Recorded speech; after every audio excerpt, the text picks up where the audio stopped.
Oi, pessoal, vamos para mais uma aula de Teoria Microeconômica 2.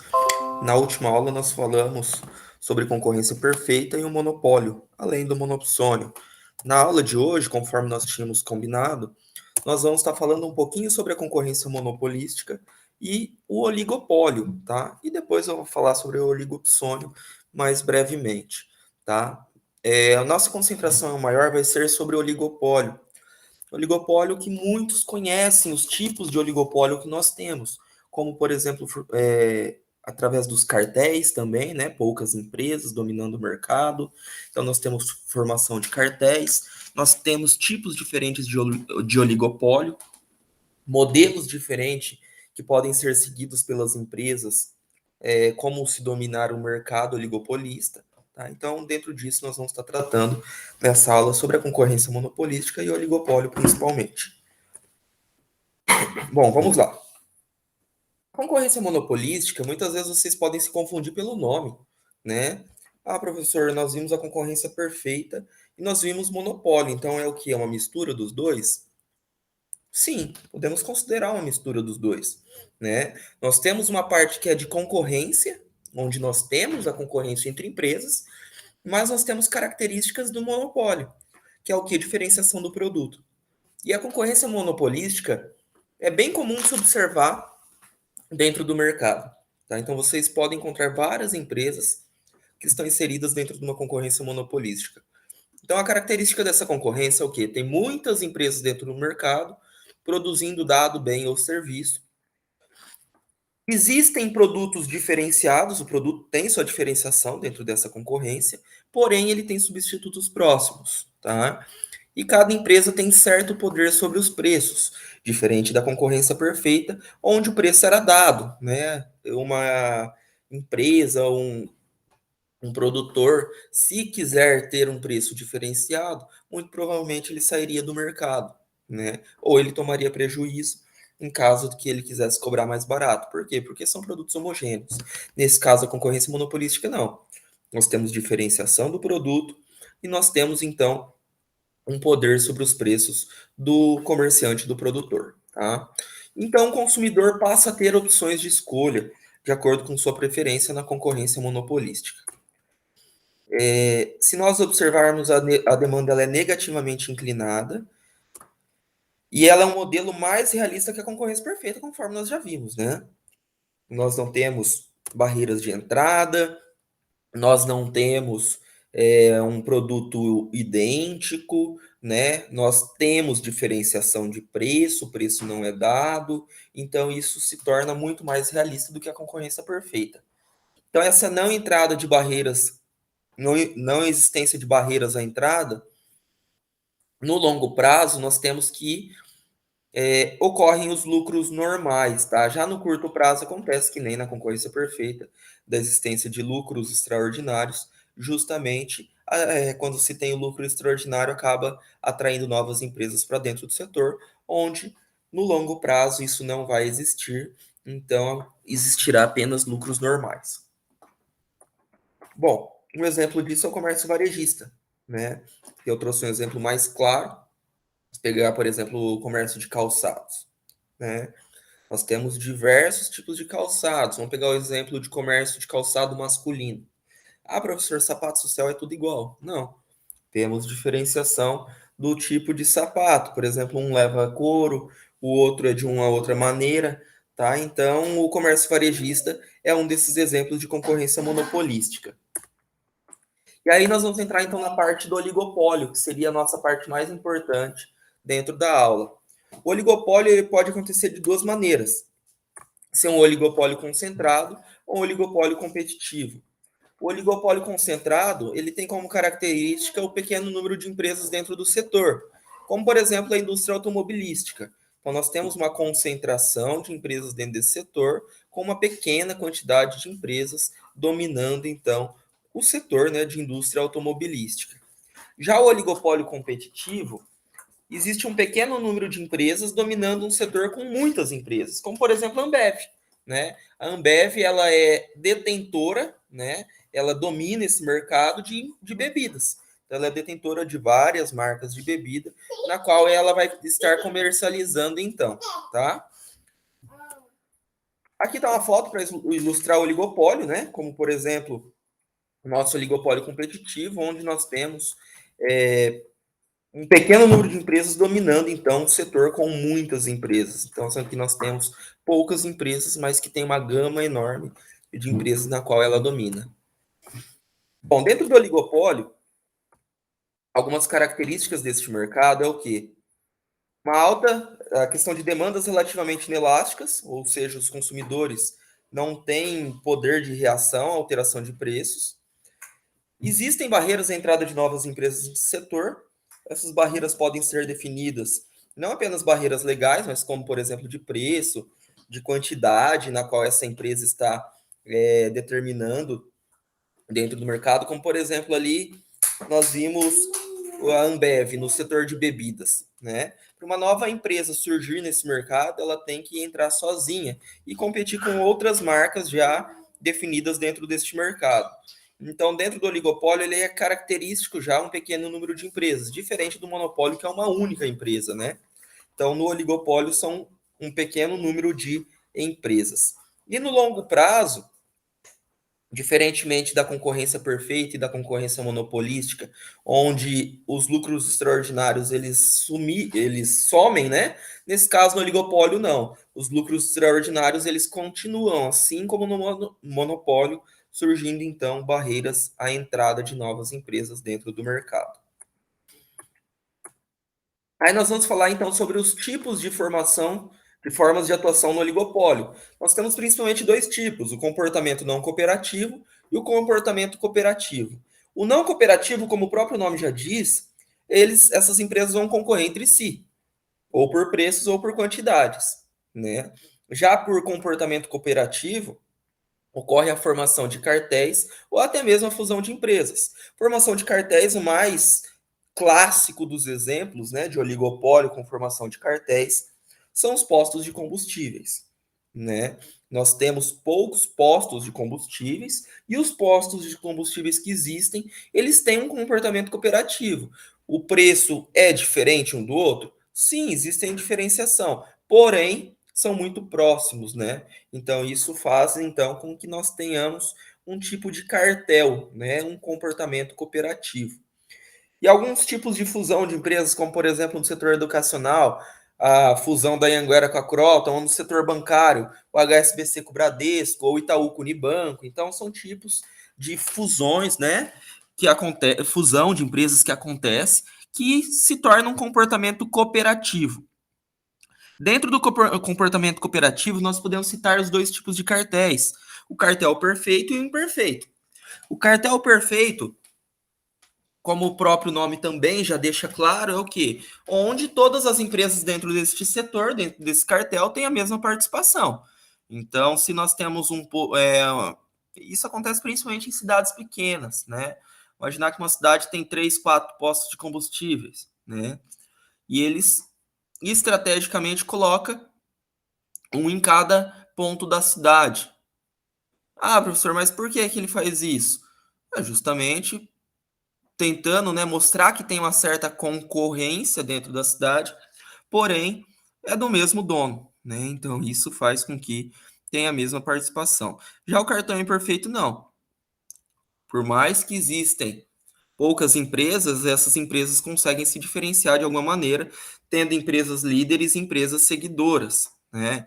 Então, existem algumas empresas líderes que fixam os preços e ficam com a maior cota. E é justamente sobre isso que nós vamos ver como que funciona, né? Nós temos os tipos de modelos, nós vamos ver que tem um modelo, por exemplo, que ele diz sobre o modelo de liderança e uma empresa seguidora. Conforme eu já falei, então, os modelos de Bertrand, Cournot e Stackelberg que serão falados nessa aula, porém nós não vamos resolver exercícios nessa aula desses modelos, ficando para a nossa próxima aula justamente para que vocês consigam compreender cada um dos modelos e depois vocês consigam colocar em prática, então, esses modelos de uma maneira mais detalhada. Bom, nós temos algumas variáveis de escolha dentro desses modelos de competição imperfeita, como, por exemplo, o oligopólio, né?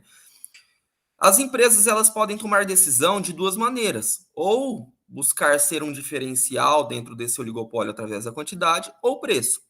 Se ele buscar uma escolha através da quantidade, nós vamos estar falando sobre os modelos de Cournot ou modelo de Stackelberg, que é onde o modelo de Stackelberg define a questão de liderança em relação à quantidade.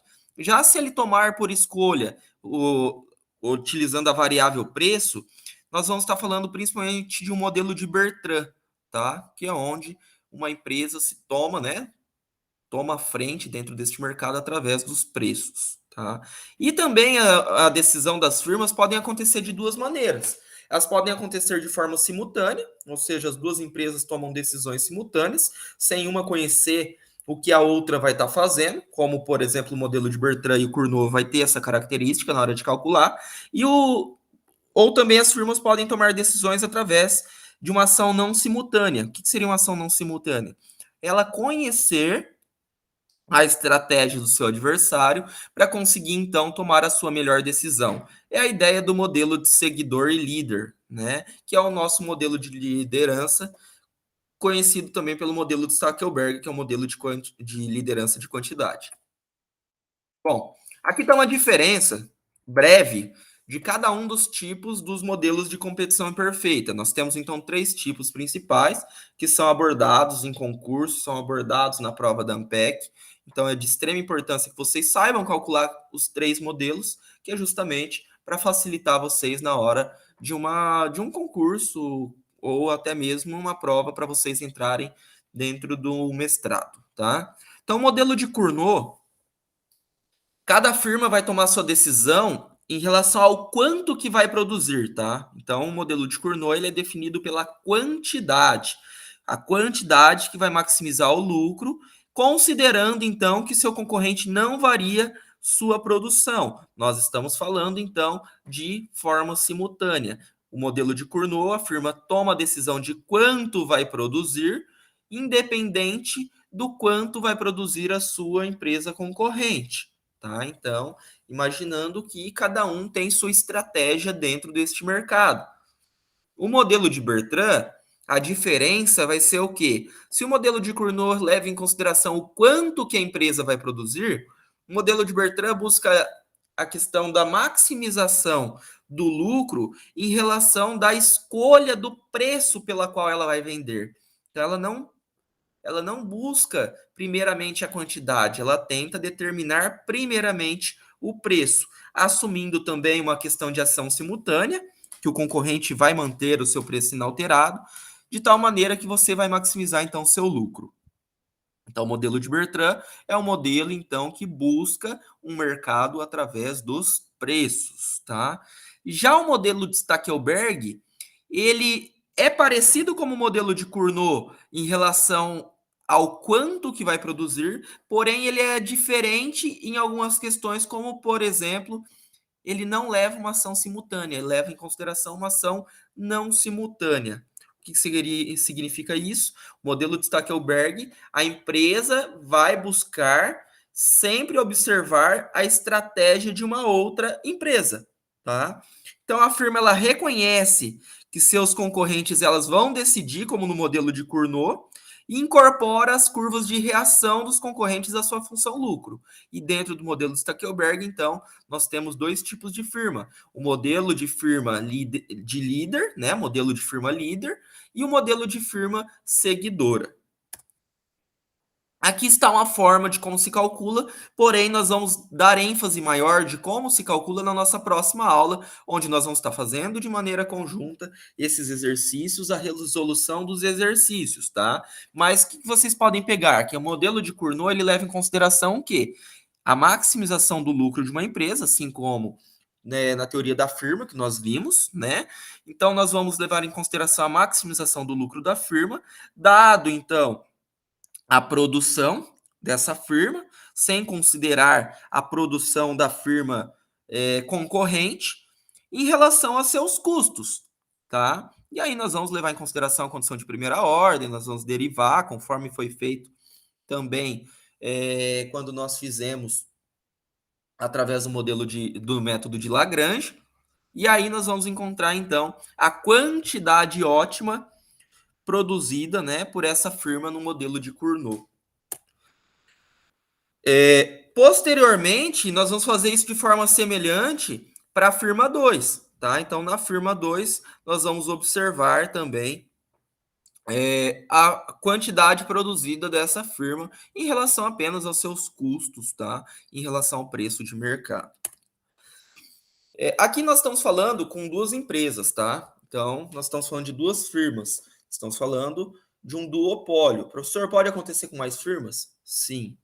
E é isso que nós vamos ver algumas diferenças na nossa próxima aula na hora de calcular, tá? Então, existem algumas pegadinhas em concurso e provas que vocês podem tomar esse cuidado na hora de se calcular pelo modelo. Ah, professor, mas muda como se calcula quando se tem uma, duas, 30, 40, 50 firmas? Isso nós vamos mostrar na próxima aula, tá? Mas existem alguns modelos que não muda isso. Você apenas vai pegar e dividir pelo número de empresas que tem dentro deste mercado. Já o modelo de Stackelberg, ele é um pouco diferente, tá? O modelo de Stackelberg, nós vimos que o de Cournot, todas as empresas elas vão tomar a sua ação simultaneamente. O modelo de Stackelberg, não.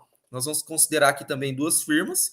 Nós vamos assumir que essas firmas, uma ela vai ser a líder e a outra vai ser a seguidora, tá? Então, a líder, como o próprio nome já fala por si mesmo, é o quê? A empresa líder, ela vai tomar a decisão inicialmente. Já a empresa seguidora, ela vai ver a estratégia da empresa líder e vai buscar uma estratégia, então, para buscar dominar esse mercado, maximizar seu lucro em relação à tomada de decisão da empresa líder. Nesse tipo de conjuntura, então, a nossa seguidora, ela sempre toma decisão quanto à sua quantidade produzida em relação ao nível, né, de produção da firma líder. Então, nós não temos ações simultâneas. É uma estratégia sequencial nas escolhas do nível de produto das firmas. Aqui também está a maximização dela, tá? Então, primeiramente, nós vamos maximizar o lucro da firma seguidora, né? Nós vamos estar fazendo uma maximização do lucro da firma seguidora, mas em relação à quantidade produzida, né, da firma líder, tá? Então, nós vamos ver aqui que no final nós vamos ter que a quantidade ótima da firma seguidora, ela vai ser uma função da quantidade produzida pela firma líder, tá? Diferentemente da maximização que nós fizemos no modelo de Cournot. Então, a função de reação da seguidora vai mostrar como ela reage à escolha de produção da líder. E aí, aqui está como se calcula, então, a maximização de lucros da líder, tá? A maximização de lucros da líder, nós vamos encontrar a quantidade ótima e a partir da quantidade ótima nós vamos conseguir determinar então a quantidade ótima da firma seguidora. E por fim, nós vamos falar sobre o modelo de Bertrand agora. O modelo de Stackelberg e Cournot, por mais diferente que fossem, eles levavam em consideração a quantidade produzida. O modelo de Bertrand não. O que modifica dele é que dentro do modelo de Bertrand ele é um modelo de concorrência-preço. Então, o que vai ser determinante dentro desse mercado, dentro desse modelo, é o quê? O preço, tá? Então, no oligopólio, a empresa busca se sobressair no modelo de Bertrand através do seu preço escolhido, tá? Então, ele vai ser feito de ação simultânea. Uma empresa não vai esperar a outra para determinar seu preço, ela vai tomar a sua própria decisão.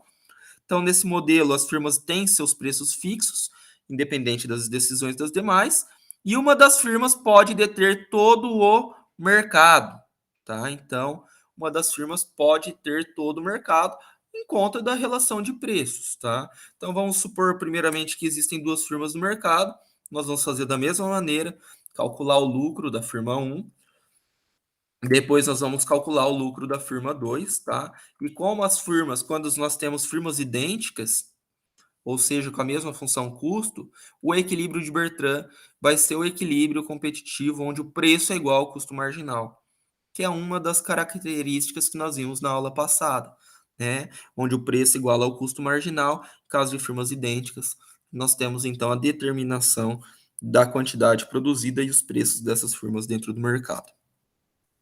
E para finalizar, Só para definir o que é o oligopsônio, né? Nós vimos na última aula, por exemplo, que o monopólio é uma única firma, né, ofertante, e o monopsônio é o quê? Uma única firma demandando algo, né, ou um único consumidor. No lado do oligopólio, nós temos poucas empresas e muitos compradores, e no oligopsônio nós temos não, o contrário. Nós temos poucos compradores e muitas empresas, tá? Então é o oligopólio na compra de fatores de produção. O oligopsônio é caracterizado como o oligopólio na compra de fatores de produção.